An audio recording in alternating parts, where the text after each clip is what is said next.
हिंद दोस्तों, आप सभी का तहे दिल से स्वागत है।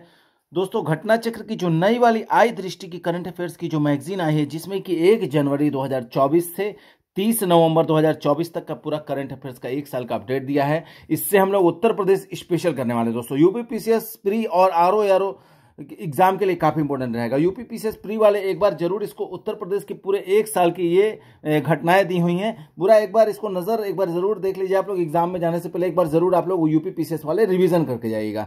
फटाफट हम लोग मात्र रिवीजन करते हुए चलेंगे। आपका रिवीजन क्लास है, ठीक है। आप लोग क्लास को अधिक से अधिक शेयर कर दीजिएगा और इसका पीडीएफ का जो लिंक है इसी वीडियो के डिस्क्रिप्शन में हम दे देंगे। तो क्लास स्टार्ट करते हैं। पहला है इसमें उत्तर प्रदेश माल एवं सेवा कर द्वितीय संशोधन अध्यादेश 2024। तो उत्तर प्रदेश मंत्रिमंडल द्वारा इसको मंजूरी दी गई 22 नवंबर 2024 को। राज्यपाल से मंजूरी मिलते ही लागू होने वाला इस अध्यादेश के तहत शराब बनाने में प्रयोग होने वाला एक्स्ट्रा न्यूट्रल अल्कोहल जो है यानी कि ईएनए जीएसटी के दायरे से मुक्त हो जाएगा। इससे ईएनए पर वैट लगेगा, जिससे राज्य सरकार को पूरा टैक्स मिलेगा। अगला देखिए, 2 नए निजी औद्योगिक पार्कों को मंजूरी दी गई है दोस्तों। उत्तर प्रदेश एमएसएमई विभाग द्वारा उत्तर प्रदेश के सहारनपुर और मुरादाबाद में, याद रखिएगा दोनों जगह का नाम, सहारनपुर और मुरादाबाद में 2 नए निजी औद्योगिक पार्कों को मंजूरी दी गई। कब? नवंबर 2024 में। और यह निर्णय दोस्तों प्लेग यानी कि promoting leadership and enterprise for development of growth engines योजना का हिस्सा है ये, जिसका उद्देश्य स्थानीय उद्योगों को बढ़ावा देना और रोजगार सृजन करना है। और जनवरी 2023 में शुरू की गई यह योजना निवेशकों को कम ब्याज दर पर प्रति एकड़ 50 लाख रुपए का ऋण प्रदान करके सहायता प्रदान करती है। अगला देखिए, गारंटी मोचन निधि की स्थापना की गई उत्तर प्रदेश मंत्री परिषद द्वारा। भारतीय रिजर्व बैंक की अधावधिक प्रतिदर्श योजना, ये रिजर्व बैंक की कौन सी योजना है? अधावधिक प्रतिदर्श योजना के अनुसार राज्य सरकार द्वारा गारंटी मोचन निधि की स्थापना करने के प्रस्ताव को स्वीकृति प्रदान की गई। कब? 22 नवंबर 2024 को। डेट भी याद रखिएगा। और ये किसकी योजना है? भारतीय रिजर्व बैंक की अधावधिक प्रतिदर्श योजना के अनुसार।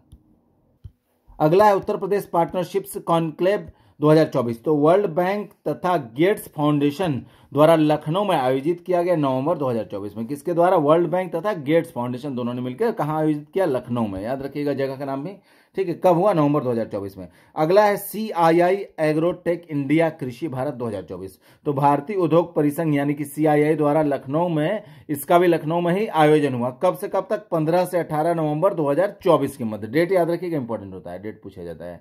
और जगह भी कहाँ हुआ था आयोजन।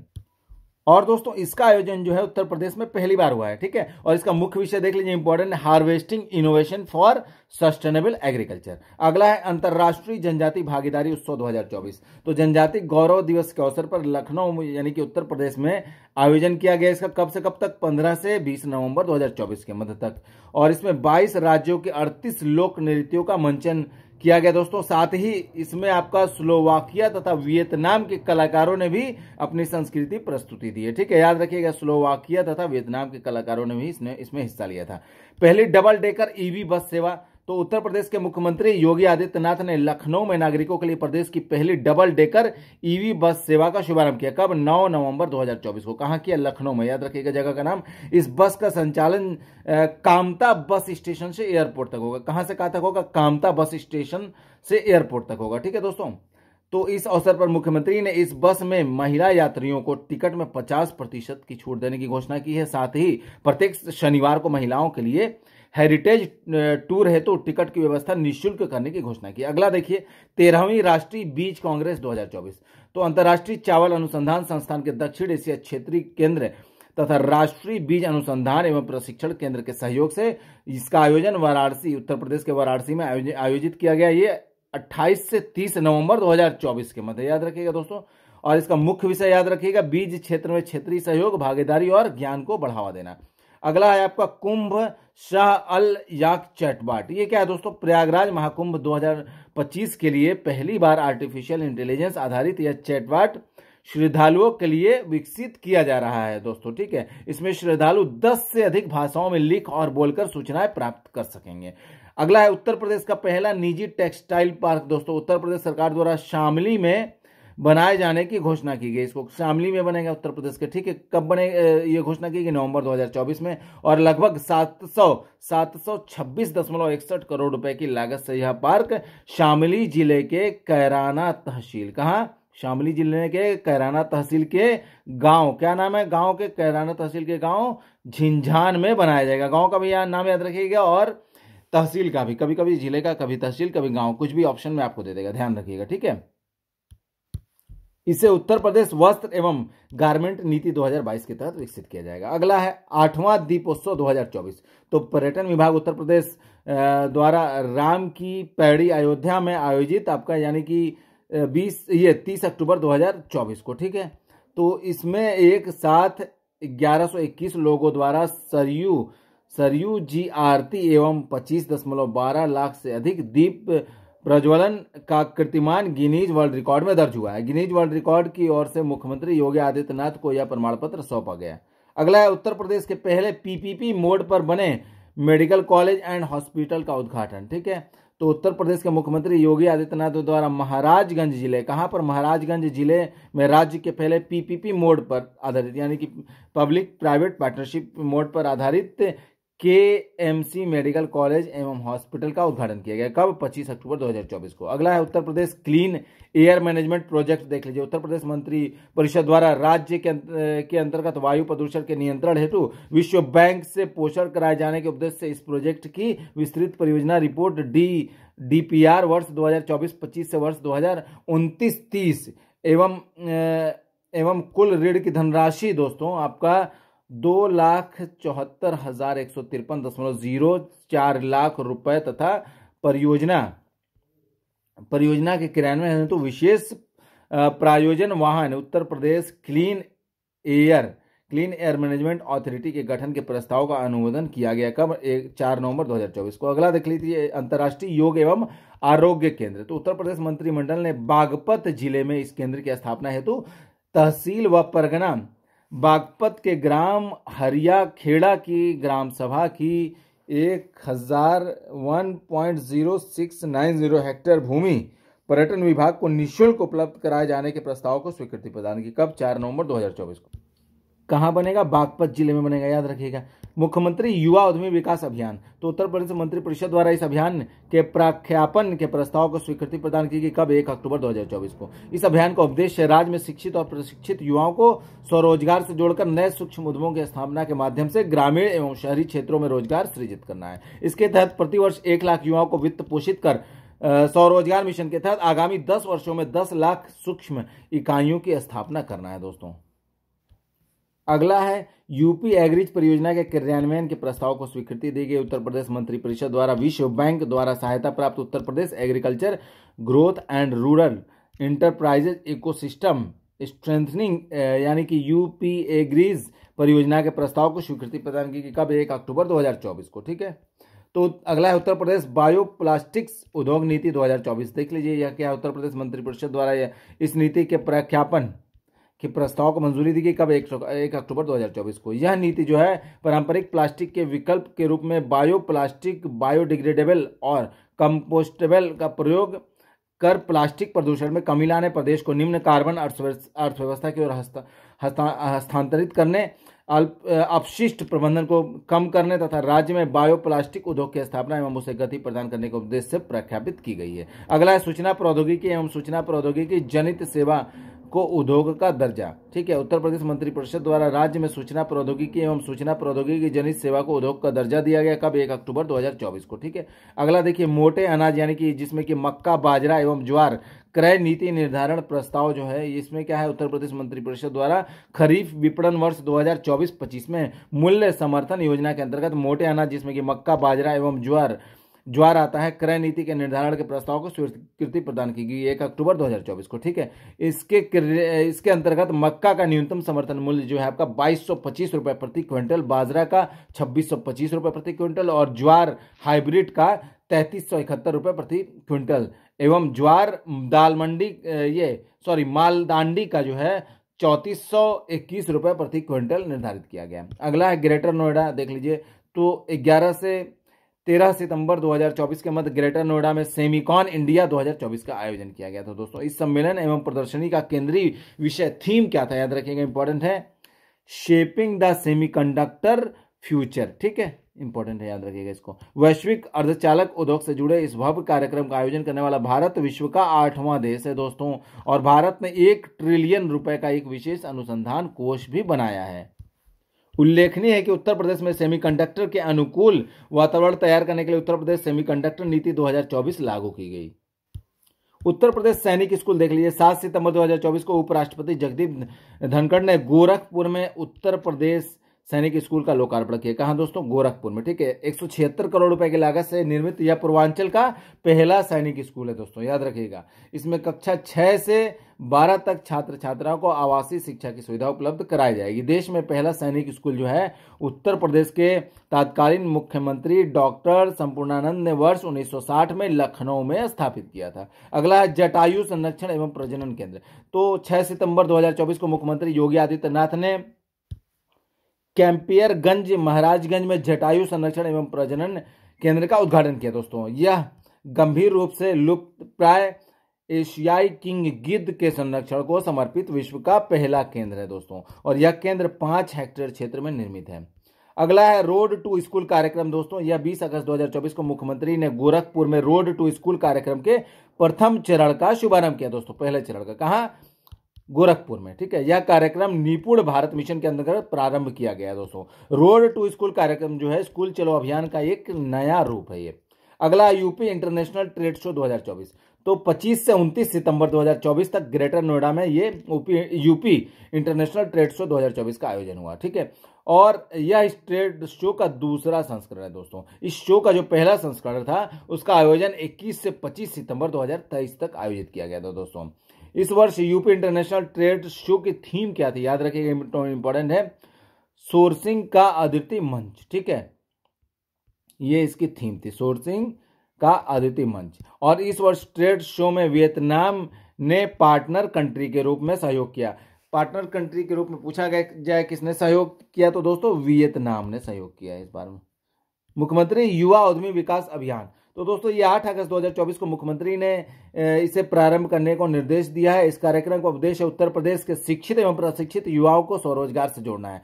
उल्लेखनीय है कि उत्तर प्रदेश सरकार ने वर्ष 2024-25 में मूल बजट में इस अभियान का प्रावधान किया था। ठीक है, और इस अभियान के अंतर्गत प्रतिवर्ष 1 लाख युवाओं को बैंकों से ऋण दिलाकर वित्तीय अनुदान दिया जाएगा, जिससे प्रतिवर्ष 1 लाख सूक्ष्म उद्यम स्थापित हो सकेंगे। इस प्रकार आगामी 10 वर्षों में 10 लाख युवा जो हैं स्वरोजगार से जुड़ सकेंगे। अगला है उत्तर प्रदेश प्रमुख आंकड़े देख लीजिए, इंपॉर्टेंट है। 1 अगस्त 2024 को सूचना एवं जनसंपर्क विभाग उत्तर प्रदेश द्वारा जारी आंकड़ों के अनुसार वर्तमान में उत्तर प्रदेश देश की दूसरी सबसे बड़ी अर्थव्यवस्था है दोस्तों, याद रखिएगा। उत्तर प्रदेश की अर्थव्यवस्था में देश का योगदान बढ़कर 9 से 10% तक पहुंच चुका है दोस्तों। और दोस्तों देश की अर्थव्यवस्था में उत्तर प्रदेश का योगदान कितना है? 9 से 10% तक पहुंच चुका है। Uttar Pradesh revenue surplus state के रूप में स्थापित हो चुका है दोस्तों। उत्तर प्रदेश प्राइवेट कॉरपोरेट निवेश को आकर्षित करने में देश में प्रथम स्थान पर है। उत्तर प्रदेश को डाटा सेंटर के हब के रूप में विकसित किया जा रहा है। लखनऊ में अटल बिहारी वाजपेयी चिकित्सा विश्वविद्यालय का निर्माण पूरा हो गया है। गोरखपुर में महायोगी गुरु गोरखनाथ आयुष विश्वविद्यालय का निर्माण पूरा हो गया है। मेरठ में हॉकी के महान खिलाड़ी मेजर ध्यानचंद के नाम पर स्पोर्ट्स यूनिवर्सिटी का निर्माण किया जा रहा है मेरठ में दोस्तों। ठीक है, प्रदेश के पहले फार्मा पार्क का निर्माण कहां? ललितपुर जनपद में किया जाएगा दोस्तों, याद रखिएगा। उत्तर प्रदेश देश में 5 करोड़ 11 लाख परिवारों को आयुष्मान भारत योजना का कार्ड उपलब्ध कराने वाला पहला राज्य बन गया है। सभी 75 जनपदों में डिजिटल क्रॉप सर्वे के माध्यम से फसल उत्पादन का आकलन करने वाला उत्तर प्रदेश देश का पहला राज्य बन गया दोस्तों। और देश में डिजिटल लेन देन में भी उत्तर प्रदेश प्रथम स्थान पर है। देश में खाद्यान्न उत्पादन में 20% योगदान के साथ उत्तर प्रदेश का देश में प्रथम स्थान है दोस्तों। 20% योगदान है खाद्यान्न उत्पादन में। शीरा अल्कोहल एवं एथेनॉल उत्पादन में उत्तर प्रदेश देश में प्रथम स्थान पर है दोस्तों। उत्तर प्रदेश राज्य राजधानी क्षेत्र और अन्य क्षेत्र विकास प्राधिकरण अधिनियम 2024, ये क्या है दोस्तों? इसको राज्य ने मंजूरी दी थी 6 अगस्त 2024 को। इस अधिनियम में राष्ट्रीय राजधानी क्षेत्र यानी कि एनसीआर की तर्ज पर राज्य में राज्य राजधानी क्षेत्र यानी कि एससीआर के गठन का प्रावधान है। उत्तर प्रदेश के 6 जिलों जिसमें कि लखनऊ, हरदोई, सीतापुर, उन्नाव, रायबरेली और बाराबंकी के 27,826 वर्ग किलोमीटर क्षेत्र को एससीआर क्षेत्र में शामिल किया जाएगा दोस्तों, यानी कि राज्य राजधानी क्षेत्र में शामिल किया जाएगा। ठीक है, याद रखिएगा 6 जिलों के नाम ये। उत्तर प्रदेश राज्य राजधानी क्षेत्र विकास प्राधिकरण का मुख्यालय कहाँ? लखनऊ में होगा।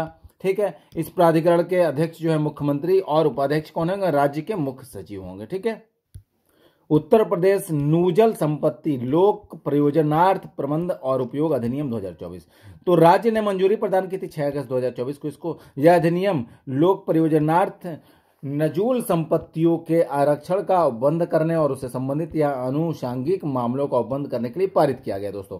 अब वर्तमान में उत्तर प्रदेश सरकार के पास ऐसे भूखंड हैं जिन्हें नजूल भूमि कहा जाता है। ये ऐसे भूखंड हैं जो विभिन्न निजी व्यक्तियों और निजी संस्थाओं को पट्टे पर दिए गए हैं, यानी कि लीज्ड आउट पर दिए गए हैं दोस्तों। ये भूखंड पूर्ववर्ती सरकारी अनुदान अधिनियम 1895 और उसके बाद के सरकारी अनुदान उत्तर प्रदेश संशोधन अधिनियम 1960 के तहत जारी अनुदान के रूप में दिए गए थे दोस्तों। और जो नवीनतम विधेयक में प्रावधान यह है कि नजूल भूमि के ऐसे पट्टाधारक जिनका पट्टा अभी चालू है और नियमित रूप से पट्टा किराया जमा कर रहे हैं और पट्टे की किसी भी शर्त का उल्लंघन नहीं किया है, उनका 30 वर्ष का नवीकरण होगा। ठीक है, ऐसी भूमि पट्टे की अवधि समाप्त होने पर राज्य सरकार के स्वामित्व में आ जाएगी दोस्तों। और इस विधेयक के अनुसार दोस्तों सरकार पट्टे की भूमि को फ्री होल्ड नहीं करेगी और जिनका फ्री होल्ड के लिए पैसा जमा है तो उसे जमा किए जाने की तिथि से भारतीय स्टेट बैंक यानी कि SBI की निधियों की सीमांत लागत आधारित उधार दर यानी कि MCLR के ब्याज पर आगणित करते हुए धनराशि वापस की जाएगी। नजूल भूमि का पूर्ण स्वामित्व जो है निजी व्यक्ति या संस्था को नहीं दिया जाएगा। न्यायालय या प्राधिकारी के समक्ष लंबित आवेदन अस्वीकृत समझे जाएंगे।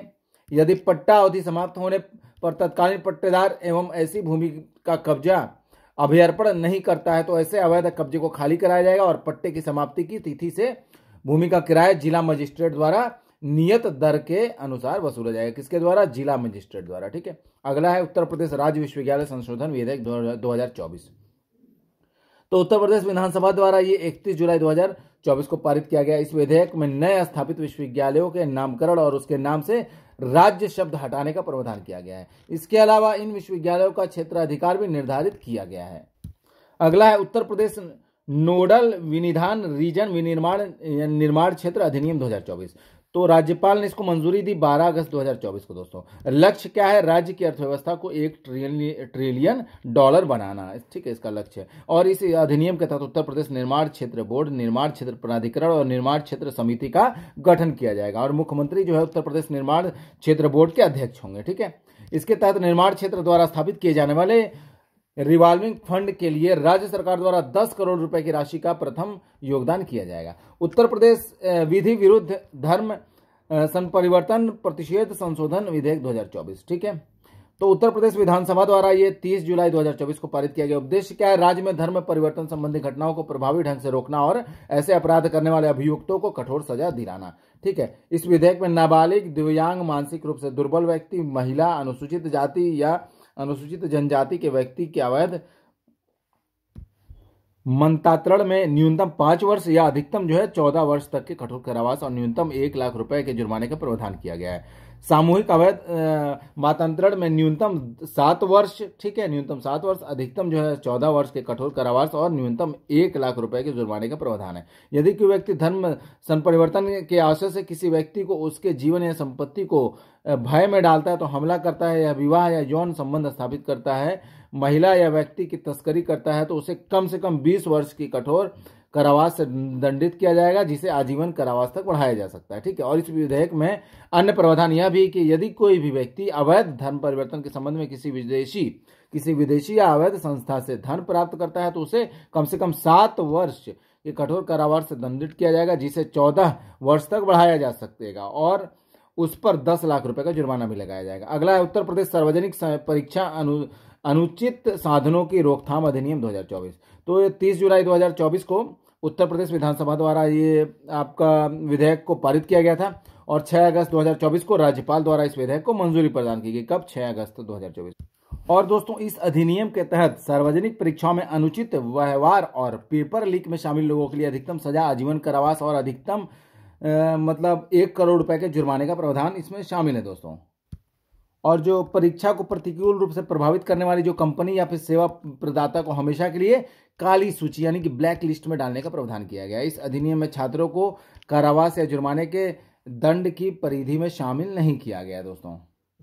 अगला है पेड़ लगाओ पेड़ बचाओ वृक्षारोपण जन अभियान 2024। ये 20 जुलाई 2024 को मुख्यमंत्री ने एक दिन में प्रदेश में 36 करोड़ 50 लाख पौधारोपण महाअभियान का शुभारंभ किया। इस अभियान का शुभारंभ लखनऊ में कुकरैल नदी तट पर स्थित सौमित्र वन में किया गया दोस्तों। ठीक है, याद रखिएगा जगह का नाम। ठीक है, इस अवसर पर मुख्यमंत्री ने हरिशंकरी वृक्ष वाटिका स्थापित की। ठीक है, उत्तर प्रदेश सरकार का लक्ष्य है वर्ष 2027 तक 175 करोड़ पौधारोपण के माध्यम से वर्ष 2030 तक प्रदेश के हरित आवरण यानी कि ग्रीन कवर को 9.23% से बढ़ाकर 15% करना है। ठीक है, पेड़ लगाओ पेड़ बचाओ वृक्षारोपण ये जन अभियान जो है 2024 के तहत प्रदेश सरकार ने ऐतिहासिक उपलब्धि प्राप्त करते हुए एक दिन में लगभग 36.51 करोड़ पौधे का रोपण किया है। ठीक है, इस अभियान के तहत सोनभद्र में सबसे ज्यादा आपका 1.5 करोड़ मतलब पौधों का रोपण किया गया, पौधे लगाए हैं सोनभद्र में सबसे ज्यादा, याद रखिएगा।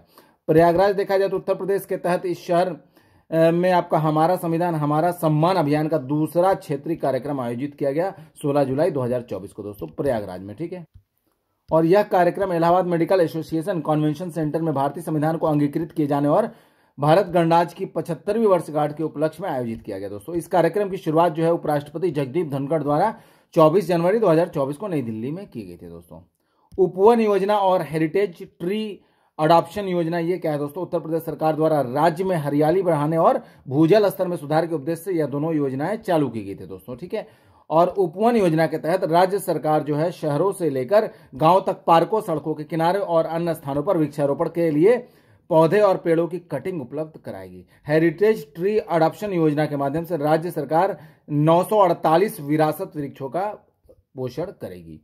मित्र वन देख लीजिए, उत्तर प्रदेश सरकार द्वारा वृक्षारोपण जन अभियान 2024 के तहत उत्तर प्रदेश और पड़ोसी देश नेपाल की सीमाओं पर इसकी स्थापना की घोषणा की गई जुलाई 2024 में। इस अभियान के तहत बॉर्डर पर उत्तर प्रदेश के क्षेत्रों में व्यापक वृक्षारोपण किया जाएगा दोस्तों। मित्र वन के साथ साथ शक्ति वन, युवा वन और बल वन जैसे विशेष वन भी स्थापित किए जाएंगे। ठीक है, हाथरस हादसे की जांच हेतु जो है आपका न्यायिक जांच आयोग का गठन किया गया है, उत्तर प्रदेश सरकार द्वारा गठित किया गया जुलाई 2024 में। इलाहाबाद उच्च न्यायालय के पूर्व न्यायाधीश न्यायमूर्ति ब्रिजेश कुमार श्रीवास्तव इस आयोग के अध्यक्ष होंगे दोस्तों।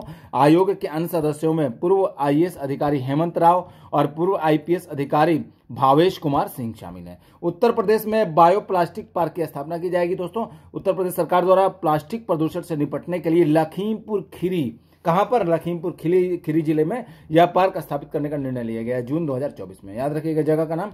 यह पार्क इस जिले के गोकर्णनाथ तहसील के कुंभी गांव में स्थापित किया जाएगा। ठीक है, इस जिले के गोला मतलब लखीमपुर जिले के गोकर्णनाथ तहसील के कुंभी गांव में स्थापित किया जाएगा। गांव का नाम पूछ लेगा या तहसील का या फिर जिले का। ठीक है, तो ऑप्शन देख लीजिएगा ध्यान से।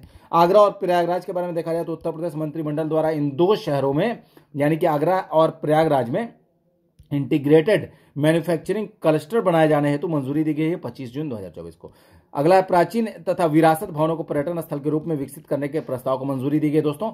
उत्तर प्रदेश मंत्रिमंडल द्वारा 25 जून 2024 को मंजूरी दी गई। इस मंजूरी के तहत 3 विरासत इमारतों जिसमें कि कोठी रोशन उद्दौला लखनऊ, बरसाना जलमहल मथुरा और शुक्ला तालाब कानपुर देहात को पर्यटन स्थल के रूप में विकसित करने के लिए चुना गया है। याद रखिएगा तीनों विरासत इमारतों के नाम। ठीक है, कौन कौन सा है कहां पर। महेश्वर तिवारी देखा जाए तो उत्तर प्रदेश के प्रसिद्ध साहित्यकार एवं नवगीतकार का निधन हो गया आपका 16 अप्रैल 2024 को। यह यश भारती पुरस्कार एवं उत्तर प्रदेश हिंदी संस्था के साहित्य भूषण पुरस्कार से सम्मानित किया गया था दोस्तों इन्हें। ठीक है, इन्हें महेश्वर तिवारी को।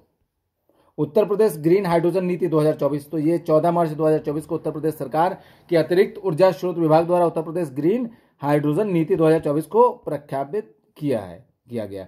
यह नीति अधिसूचना जारी होने की तिथि से 5 वर्षों तक प्रभावी रहेगी। उत्तर प्रदेश ग्रीन हाइड्रोजन नीति 2024 के तहत उत्तर प्रदेश में वर्ष 2028 तक green hydrogen green ammonia 1 million metric tonne प्रतिवर्ष उत्पादन क्षमता प्राप्त करने का लक्ष्य निर्धारित किया गया। उत्तर प्रदेश के अंतर्गत ग्रीन हाइड्रोजन ग्रीन अमोनिया के उत्पादन प्रयोग करने वाले स्टार्टअप्स को प्रोत्साहन दिया जाएगा दोस्तों। इसके अंतर्गत भारत सरकार एवं प्रदेश सरकार द्वारा रजिस्टर्ड स्टार्टअप्स को प्रोत्साहन अनुमय होगा। प्रत्येक स्टार्टअप्स को अधिकतम वित्तीय सहायता के लिए वित्तीय प्रोत्साहन के लिए 25 लाख रुपए प्रतिवर्ष 5 वर्षों तक दिया जाएगा। उत्तर प्रदेश नवीन एवं नवीकरणीय ऊर्जा विकास अभिकरण यानी कि यूपी नेडा इस नीति के क्रियान्वयन के लिए नोडल एजेंसी होगी। कौन? यूपी नेडा इसकी नोडल एजेंसी होगी दोस्तों। नीति काल में स्थापित परियोजनाओं के माध्यम से परोक्ष एवं अपरोक्ष रूप से लगभग दोस्तों आप 1,20,000 रोजगार सृजित होना संभावित है। राज प्रताप सिंह दोस्तों ये उत्तर प्रदेश के नए राज्य निर्वाचन आयुक्त नियुक्त हुए हैं दोस्तों 7 मार्च 2024 को। राजकुमार विश्वकर्मा दोस्तों ये उत्तर प्रदेश के मुख्य सूचना आयुक्त नियुक्त किए गए हैं मार्च 2024 में दोस्तों। इनका कार्यकाल 3 वर्ष या फिर 65 वर्ष की आयु तक, जो भी पहले हो, ठीक है, याद रखिएगा। राजकुमार विश्वकर्मा को आपका उत्तर प्रदेश का मुख्य सूचना आयुक्त नियुक्त किया गया है। अगला है मुख्यमंत्री युवा उद्यमी विकास अभियान योजना। तो उत्तर प्रदेश के मुख्यमंत्री योगी आदित्यनाथ द्वारा युवा उद्यमियों को सशक्त बनाने और नवाचार एवं उद्यम की संस्कृति को बढ़ावा देने के उद्देश्य से इस योजना की शुरुआत की गई मार्च 2024 में, ठीक है। इस योजना के तहत राज्य सरकार का लक्ष्य है प्रतिवर्ष 1 लाख युवा उद्यमियों को 5 लाख रुपए तक की परियोजनाओं के लिए ब्याज मुक्त ऋण प्रदान करना है। और इस योजना के लिए वित्तीय वर्ष 2024-25 के बजट में 1,000 करोड़ रुपए का आवंटन किया गया है। बजट में आवंटन कितना किया गया इसके लिए? 1,000 करोड़ रुपए का, याद रखिएगा 2024-25 के उत्तर प्रदेश के बजट में। इस अभिनव योजना राज्य भर में शिक्षित और कुशल युवाओं को सशक्त बनाने, स्वरोजगार के अवसर प्रदान करने और नए एमएसएमई की स्थापना को बढ़ावा देने के लिए शुरू की गई है। अगला है दक्षिण एशिया का सबसे बड़ा गोला बारूद और मिसाइल कॉम्प्लेक्स। तो भारत के प्रमुख निजी क्षेत्र के रक्षा निर्माता अडानी डिफेंस एंड एरोस्पेस द्वारा कानपुर उत्तर प्रदेश में उद्घाटन किया गया 26 फरवरी 2024 को। कहां दोस्तों? उत्तर प्रदेश के कानपुर में, नाम याद रखिएगा, कानपुर में, ठीक है। और इस कॉम्प्लेक्स में गोला बारूद और मिसाइलों के निर्माण के लिए 2 मेगा सुविधाओं का उद्घाटन किया गया दोस्तों। ये अत्याधुनिक सुविधाएं भारत के निजी क्षेत्र की अपनी तरह की पहली है, ठीक है, पहली है। भारत की पहली हाइपर वेलोसिटी विस्तार सुरंग परीक्षण सुविधा। तो देख लीजिए आईआईटी कानपुर द्वारा विकसित किया गया है जनवरी 2024 में। तो S2 नामक सुविधा, इसका नाम है S2 नामक सुविधा का नाम है S2, ठीक है। 3 से 10 किलोमीटर प्रति सेकंड के बीच उड़ान गति उत्पन्न करने में सक्षम है ये। और यह सुविधा इसरो एवं डीआरडीओ के मिशनों जैसे गगनयान RLV तथा हाइपरसोनिक क्रूज मिसाइल के संदर्भ में बहुमूल्य साबित हो गई है, ठीक है। वाराणसी के बारे में देखा जाए तो 23 फरवरी 2024 को प्रधानमंत्री नरेंद्र मोदी ने वाराणसी में विभिन्न हरित जलमार्ग पहलों का उद्घाटन किया है दोस्तों। प्रधानमंत्री ने दो हाइब्रिड इलेक्ट्रिक कैटामरन पोत यथा एमबी गुह एवं एमबी निषाद राज को राष्ट्र को समर्पित किया। किसे, क्या नाम है? एमबी गुह और एमबी निषाद राज, ठीक है, दोनों का नाम याद रखिएगा। 2 हाइब्रिड इलेक्ट्रिक कैटामरन है ये, ठीक है। और इस पोतों का निर्माण जो है आपका कोचिन शिपयार्ड लिमिटेड द्वारा किया गया इसका निर्माण। और एमबी गुह जो है आपका अयोध्या में सरयू नदी पर, जबकि एमबी निषाद राज वाराणसी में गंगा नदी पर नौकायन करेगा। ये पोत तेजी से चार्ज होने वाली बैटरी से संचालित होते हैं। ये दोनों जो पोत हैं वार्षिक 400 मीट्रिक टन कार्बन उत्सर्जनों में कटौती करने के उद्देश्य से डिजाइन किया गया है। ये हरित पोत राज्य में धार्मिक पर्यटन को बढ़ावा देंगे। श्री कलिक धाम मंदिर का शिलान्यास किया गया है 19 फरवरी 2024 को। प्रधानमंत्री नरेंद्र मोदी ने संभल उत्तर प्रदेश में श्री कलिक धाम मंदिर का भूमि पूजन एवं शिलान्यास किया है। ये कहाँ पे है दोस्तों? उत्तर प्रदेश के संभल में, याद रखिएगा जगह का नाम। इसका निर्माण जो है श्री कलिक धाम निर्माण ट्रस्ट द्वारा किया जाएगा। और इस ट्रस्ट के चेयरमैन जो है आपका आचार्य प्रमोद कृष्णन है। और गौरतलब है कि श्री कलिक को भगवान विष्णु का 10वां एवं अंतिम महाअवतार माना जाता है। श्री कलिक पुराण के अनुसार कलयुग के 4थे चरण में भगवान विष्णु का कलिक अवतार होगा। डॉक्टर राजेंद्र प्रसाद राष्ट्रीय विधि विश्वविद्यालय। तो ये 16 फरवरी 2024 को प्रयागराज उत्तर प्रदेश में डॉक्टर राजेंद्र प्रसाद राष्ट्रीय विधि विश्वविद्यालय का उद्घाटन किया गया। कहाँ दोस्तों? प्रयागराज में, उत्तर प्रदेश के, याद रखिएगा। कब किया गया? 16 फरवरी को। न्यायमूर्ति DY चंद्रचूड़ जो कि भारत के मुख्य न्यायाधीश और उत्तर प्रदेश के मुख्यमंत्री योगी आदित्यनाथ के साथ इस विश्वविद्यालय का उद्घाटन किया। और इस विश्वविद्यालय का नामकरण भारत के प्रथम राष्ट्रपति डॉक्टर राजेंद्र प्रसाद के नाम पर किया गया दोस्तों। ज्ञातव्य है कि उत्तर प्रदेश में राष्ट्रीय विधि विश्वविद्यालय प्रयागराज की स्थापना वर्ष 2020 में की गई थी। अगस्त 2023 में एक संशोधन के माध्यम से इसका पुनर्नामकरण डॉक्टर राजेंद्र प्रसाद राष्ट्रीय विधि विश्वविद्यालय के रूप में किया गया। अगला है दिव्य अयोध्या ऐप। तो ये क्या है? जनवरी 2024 में उत्तर प्रदेश के मुख्यमंत्री योगी आदित्यनाथ ने दिव्य अयोध्या एप्लीकेशन को लॉन्च किया। इस एप्लीकेशन को अयोध्या जाने वाले पर्यटकों के लिए लॉन्च किया गया है। इस मोबाइल एप्लीकेशन के माध्यम से अयोध्या में पर्यटन स्थलों एवं धार्मिक स्थलों की जानकारी प्राप्त होगी। अगला है सूक्ष्म लघु एवं मध्यम उद्यमों में उत्तर प्रदेश शीर्ष 3 राज्यों में शामिल हो गया है दोस्तों। जनवरी 2024 में वाणिज्यिक रियल एस्टेट सेवाओं एवं निवेश से संबंधित कंपनी यानी कि CBRE ने भारत में सूक्ष्म लघु तथा मध्यम उद्यमों के संदर्भ में एक रिपोर्ट जारी की है। इस रिपोर्ट के अनुसार किसने जारी की? CBRE ने जारी की है। ठीक है, इस रिपोर्ट के अनुसार भारत में उद्यम पोर्टल के अंतर्गत कुल पंजीकृत MSMEs के संदर्भ में लगभग 9% की हिस्सेदारी के साथ उत्तर प्रदेश देश में तीसरे स्थान पर है। कितनी? 9% की हिस्सेदारी उत्तर प्रदेश की। इस संदर्भ में शीर्ष 2 राज्य क्रमशः कौन है? पहले पर महाराष्ट्र है, दूसरे पर तमिलनाडु है दोस्तों। और दोस्तों यहां पर उत्तर प्रदेश तीसरे स्थान पर आ गया। ठीक है, विदित हो कि इस रिपोर्ट का शीर्षक जो है MSME unleashing the engine of economic prosperity. ठीक है, ये इसका शीर्षक है, याद रखिएगा। ठीक है, क्या है शीर्षक? Unleashing the engine of economic prosperity, याद रखिएगा, शीर्षक इंपॉर्टेंट है। पूर्णतः बालिकाओं के लिए पहला सैनिक स्कूल। तो 1 जनवरी 2024 को रक्षा मंत्री राजनाथ सिंह ने उत्तर प्रदेश के मथुरा जिले स्थित वृंदावन में संविद गुरुकुलम बालिका सैनिक स्कूल का उद्घाटन किया। कहां किया? उत्तर प्रदेश के मथुरा जिला स्थित वृंदावन में। ठीक है, याद रखिएगा, यह पूर्णतः बालिकाओं के लिए पहला सैनिक स्कूल है, ये पहला। ठीक है, बालिकाओं के लिए। इस स्कूल का उद्घाटन सभी राज्यों केंद्र शासित प्रदेशों में गैर सरकारी संगठनों और निजी राज्य सरकारी विश्वविद्यालयों के साथ साझेदारी में 100 सैनिक स्कूलों की स्थापना की पहल के तहत किया गया है। अगला है प्रधानमंत्री की अयोध्या यात्रा। तो 30 दिसंबर 2023 को प्रधानमंत्री नरेंद्र मोदी ने अयोध्या का दौरा किया। उन्होंने पुनर्विकसित अयोध्या धाम जंक्शन रेलवे स्टेशन का उद्घाटन किया। साथ ही उन्होंने नई अमृत भारत ट्रेनों एवं वंदे भारत ट्रेनों को भी हरी झंडी दिखाकर रवाना किया, जिनमें दरभंगा अयोध्या आनंद विहार टर्मिनल अमृत भारत एक्सप्रेस है। देश की पहली अमृत भारत ट्रेन भी शामिल है, याद रखिएगा ट्रेन का नाम। ठीक है, प्रधानमंत्री ने नवनिर्मित अयोध्या हवाई अड्डे का भी उद्घाटन किया है। इस हवाई अड्डे का नाम क्या है? महर्षि वाल्मीकि अंतर्राष्ट्रीय हवाई अड्डा रखा गया है। ठीक है, नवनिर्मित श्री राम मंदिर तक पहुंच को बढ़ाने के लिए प्रधानमंत्री ने अयोध्या में 4 नवविकसित सड़कों यथा रामपथ, ठीक है, भक्ति पथ, धर्मपथ और श्री राम जन्मभूमि पथ का भी उद्घाटन किया। याद रखिएगा दोस्तों, 4 नवविकसित सड़कों के नाम। ठीक है, ये अगला है काशी तमिल संगमम। ठीक है, ये 17 से 30 दिसंबर 2023 तक काशी तमिल संगम का आयोजन वाराणसी में किया गया। कहां किया गया? वाराणसी में। और डेट याद रखिएगा, 17 से 30 दिसंबर 2023 के मध्य। और यह इस कार्यक्रम का दूसरा संस्करण था। ठीक है, और प्रथम काशी तमिल पहला जो संस्करण हुआ था वर्ष 2022 में आयोजित किया गया था दोस्तों। ठीक है, और 17 दिसंबर 2023 को नमो घाट वाराणसी में इस कार्यक्रम का उद्घाटन प्रधानमंत्री नरेंद्र मोदी ने किया। कब? 17 दिसंबर 2023 को। और इस अवसर पर प्रधानमंत्री ने थिरुक्कुरल मड़ी मेकलाई और अन्य उत्कृष्ट तमिल साहित्य का बहुभाषा और ब्रेल अनुवाद भी जारी किया। इस अवसर पर कन्याकुमारी वाराणसी तमिल संगमम ट्रेन को हरी झंडी दिखाकर रवाना किया गया दोस्तों। और इसका आयोजन जो है केंद्रीय शिक्षा मंत्रालय द्वारा अन्य मंत्रालय यथा संस्कृति, कपड़ा, रेलवे, पर्यटन, खाद्य प्रसंस्करण, सूचना और प्रसारण आदि तथा उत्तर प्रदेश सरकार के सहयोग से किया गया। और इस कार्यक्रम के लिए तमिलनाडु में IIT मद्रास को और उत्तर प्रदेश में बनारस हिंदू विश्वविद्यालय को कार्यान्वयन एजेंसी नामित किया गया है। अगला है आपका सर्ववेद महामंदिर का उद्घाटन। तो ये 18 दिसंबर 2023 को प्रधानमंत्री ने वाराणसी में आपका सर्ववेद महामंदिर का उद्घाटन किया। कहां? वाराणसी में दोस्तों। 7 मंजिला ये जो आपका सर्ववेद महामंदिर की ऊंचाई 180 फीट है दोस्तों। इस महामंदिर की संगमरमरी दीवारों पर सर्ववेद के 4000 दोहे लिखे हैं। ठीक है, वेद, उपनिषद, रामायण, गीता और महाभारत आदि ग्रंथों के दिव्य संदेश भी इसमें चित्रों के जरिए उकेरे गए हैं। ठीक है, सर्ववेद महामंदिर महर्षि सदाफल देव की शिक्षाओं एवं उनके उपदेशों का प्रतीक है। और इस महामंदिर को विश्व का सबसे बड़ा ध्यान केंद्र कहा जा रहा है दोस्तों। ठीक है, और ज्ञातव्य है कि सर्ववेद एक आध्यात्मिक ग्रंथ है जो विहंगम योग संस्थान के प्रेरणा संत सदाफल देव जी महाराज द्वारा लिखा गया है दोस्तों आज की जानकारी यहीं समाप्त करते हैं। क्लास को आप लोग अधिक से अधिक शेयर कर दीजिएगा और एग्जाम के लिए आप सभी को बेस्ट ऑफ लक। मिलते हैं अगली वीडियो में, तब तक के लिए जय हिंद।